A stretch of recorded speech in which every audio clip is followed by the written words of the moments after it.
오늘 우리는 엠마오로 가는 두 제자의 이야기를 듣습니다. 이 엠마오라는 지명은 사실 부활이 끝나면 자주 등장하죠. 아마 어떤 신부님께서 야, 우리 부활 때 고생했으니까 놀러 가자는 거를 좀 멋지게 표현하고 싶어서 아마 사용을 하시고 나서 아마 많이 쓰이게 되었던 것 같습니다. 하지만 사실 우리에게 중요한 것은 그런 놀러 가자는 의미의 엠마오가 아니라 오늘 이 성경에서 의미하는 이 엠마오에 대해서 생각할 필요가 있습니다. 예수님께는 12사도 외에도 많은 제자들이 있었죠. 그 중에 두 사람이 부활 소식을 듣고도 엠마오로 가고 있었습니다. 따라서 이 엠마오는 도망치는 자리다라고 생각하시면 안 됩니다. 오히려 일상의 자리, 삶의 자리, 내가 성당이 아닌 살아가는 그곳이 바로 엠마오다라고 볼 수 있죠. 따라서 갈릴레아와 같은 뜻이라고 할 수 있습니다. 사실 여러분들께서 주일 미사를 마치고 각자 자신의 일상, 자신의 삶의 자리로 돌아가죠. 그리고 그 삶의 자리에서 우리는 사실 예수님과 관계없는 삶을 살 수도 있습니다. 하지만 부활하셔서 어디에나 우리와 함께 계시는 예수님께서는 이제는 성전이 아니라 예수님께서 돌아가셨을 때 마지막 숨을 거두실 때 성전 휘장이 찢어졌다라고 합니다. 성전 휘장이라는 건 지성소와 성소를 구분하던 곳이죠. 그 지성소 뒤에 바로 계약의 계와 하느님께서 머무신다고 이스라엘 사람들은 생각하고 1년에 딱 하루, 1년에 딱 한 번만 뽑기에 뽑힌 사제가 들어가서 향을 분향을 할 수 있는 그런 정말 거룩한 장소, 아무 때나 사제조차도 들어갈 수 없는 장소라고 해서 지성소라고 불렀습니다. 그런데 바로 그 지성소와 세상을 가르던 휘장이 예수님께서 돌아가실 때 찢어지고 하느님께서 이 세상에 오셨다라는 걸 상징적으로 표현합니다. 이미 와 계시죠. 그래서 제자들은 즉 엠마오에서 갈릴레아에서 일상에서 삶의 자리에서 예수님을 만나고 예수님의 말씀을 듣습니다. 따라서 유대인들처럼 1년에 몇 번 성전에 나와서 그냥 번제물 바치는 게 하나님을 만나는 게 아닌 거죠. 우리도 1년에 몇 번 그냥 성전에 오셔서 부활이다, 성탄이다, 연중 행사로 성전에 오시는 것도 아니고 또 매주 가냐, 한 달에 한 번만 가지, 로테이션으로 성당에 오시는 게 아니고 주일에만 성전에서 예수님을 만나는 것이 아니라 이제는 사실 일상에서 언제 어디서나 예수님과 주님과 함께 하셔야 되는 거죠. 그런데 이런 것이 처음부터 그랬던 것이 아니라는 겁니다. 유대인들도 마찬가지고 우리도 마찬가지입니다. 평일 미사가 생긴 것이 한참 후에 생겼습니다. 주일 미사랑 평일 미사가 동시에 생긴 게 아닙니다. 주일 미사가 먼저 존재하다가 우리 좀 더 자주 예수님을 뵙고 좀 더 자주 영성체를 하고 싶습니다. 그러니까 평일에도 미사를 만들어 주십시오 라고 계속 신자들이 요청을 해서 평일 미사가 뒤에 생긴 겁니다. 그렇게 보면 결국 예수님의 십자가 죽음과 예수님의 이 신앙의 성장을 우리는 성령과 일치하고 또 주님과 예수님과 함께 이 세상을 살아갈 수 있도록 점점 더 하나님과 가깝게 자주 있게 발전해 왔던 거죠. 그러면서 예수님께서도 정말 우리와 하나님께서 일치하실 수 있도록 만드시기 위해서 승천하시면서 그 자리를 성령께 드리고 성령께서는 우리와 함께 있는 자리를 차지하십니다. 바로 우리의 일상을 거룩하게 성화시키시고 세상을 변화시키시려는 하느님의 섭리, 즉 하느님의 놀라운 계획이죠. 따라서 우리는 그 하느님의 계획, 우리와 함께 계시면서 우리를, 세상을 변화시키려고 하시는 그 하느님의 놀라운 계획의 일원으로 하느님의 뜻, 하느님의 의지의 계승자가 되어야 됩니다. 그게 우리가 그냥 주님 백성에서 제자로 올라갈 수 있는 의식이죠. 그냥 성당에 믿습니다 하고 왔다 갔다 하는 게 아니라 내가 실천을 해야 하는 거야. 내가 무언가를 하기를 원하시는구나. 무엇을 해야 됩니까? 저번 주에 한 예비자가 저한테 물었습니다. 세례를 받으면 뭐가 바뀌는데요? 신자분들께서도 이 대답은 각자 자신의 답을 생각하셔야 됩니다. 저는 이렇게 대답을 했습니다. 자격을 얻게 됩니다. 이 자격이라는 것, 생각이 계실 엄청나게 방대하고 깊이 있는 문제죠. 하지만 우리나라 사람들은 국민으로서의 자격을 가지고 그 자격을 유지하기 위해서 의무를 수행합니다.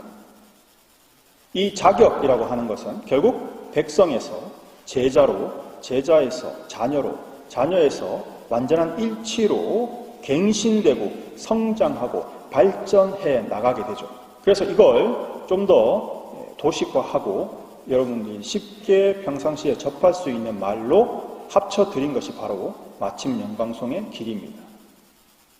따라서 우리는 절대 정지되어 있거나 얻었기 때문에 이미 확보했다가 아닌 거죠. 하나님의 백성으로서, 하나님의 제자로서, 하나님의 자녀로서 일상의 삶을 끊임없이 거룩하게 성화하고 하나님께 가깝게, 하나님께서 함께 하나님을 향해서 하는 일로 성화시키실 때 결국 우리는 예수님께서 내가 먼저 갈릴레아로 가겠다, 엠마오로 가겠다라는 그 말을 이해할 수 있습니다. 그러니까 갈릴레아 부활하신 예수님께서 우리 갈릴레아에 가 있으니까 예수님께서 부활하신 예수님께서 오셨다가 아니고 먼저 이미 예수님께서는 갈릴레아에 계시는 거죠. 일상생활 안에 이미 예수님께서는 들어와 계시는 겁니다. 거기에 우리가 늦게 가는 거죠. 그래서 굳이 여자 제자들한테, 내 제자들한테 내가 먼저 갈릴레아로 가 있다라고 전하라라고 하시는 겁니다. 나는 이미 너희의 일상생활, 삶의 자리에 가 있다라는 말씀이시죠. 구약시대에도 하나님께서는 언제나 어디서나 우리와 함께 계셨습니다. 그렇지만 구약의 사람들은 보이지 않는 그 하나님께서 항상 우리와 함께 하신다는 말을 제대로 이해하지 못했습니다. 그래서 어디서 하나님을 만납니까? 이런 질문이 나왔죠.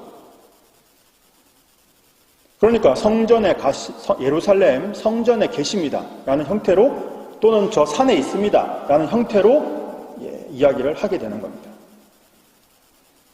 하지만 분명히 모세를 통해서 하나님께서는 이스라엘을 해방시키시면서 그 출애굽 여정 동안 계속 함께 하시는 하나님의 모습을 보여주시죠. 성막을 지어서 그 성막이 우리 가운데 머물면서 정말 하나님께서 저기에 우리와 함께 계신다. 그걸 눈으로 볼 수 있도록 구름 기둥과 불 기둥으로 당신의 현존을 이스라엘 민족들에게 보여주셨습니다. 하지만 그렇게 하나님의 현존을 보고 있으면서 이스라엘 민족이 했던 일은 뭐냐? 끊임없는 불평불만이었죠. 물 없습니다. 고기 먹고 싶습니다. 계속 끊임없는 불평불만입니다. 그건 사실 지금도 그다지 다르지 않습니다. 결국 인간은 스스로 깨닫기 전에는 밑빠진 독이고 무저갱 같은 욕심을 버리지 못하죠. 그래서 예수님께서는 이 모든 것을 넘어서는 초월하는 사랑으로 우리를 채우시면서 우리를 초대하십니다.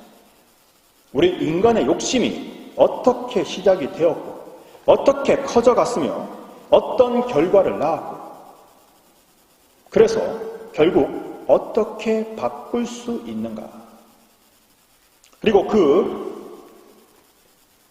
빈 공간, 허기를 채우시기 위해서 영원한 양식, 참된 양식을 우리에게 내어주십니다.